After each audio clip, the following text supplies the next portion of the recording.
较亲的。我是一个跟海洋很陌生的澎湖小孩，应该说对澎湖任何传统文化我都不太认识，而且无感。制作单位走访全台各地，以纪录片的方式带大家看热青年是如何把梦想转化为现实，把傻劲转化为力量，开创儿少对于在地议题的关怀。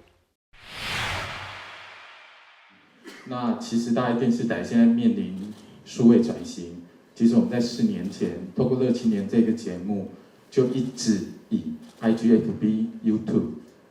用不同的形式跟所有全台的青年去做互动，而且我们是采线上跟线下，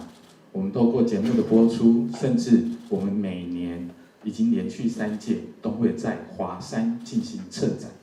我们的制作团队是一群很傻很热情的团队，因为我们的策展的场布都是自己亲手做。因为我们节目主要是用纪录片的形式来记录，说就是在台湾就是各地，然后不同的年轻人正在做什么事情，然后透过他们，希望可以发挥出一些社会的影响力，然后让更多人发现说，就是其实很多事情可能我们只是忘记了，但其实一直都有人在做，然后也有人在坚持的做。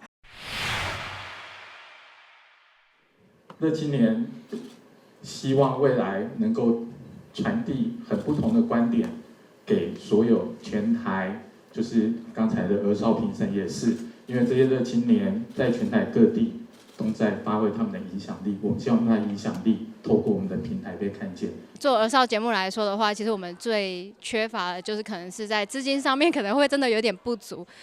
像拍纪录片的话，其实大家都知道，就是可能需要花很多的时间去做一个就是比较深度的拍摄，但有时候可能因为资金的问题啊，或者是因为一些就是器材设备的关系，所以导致说我们可能没办法就是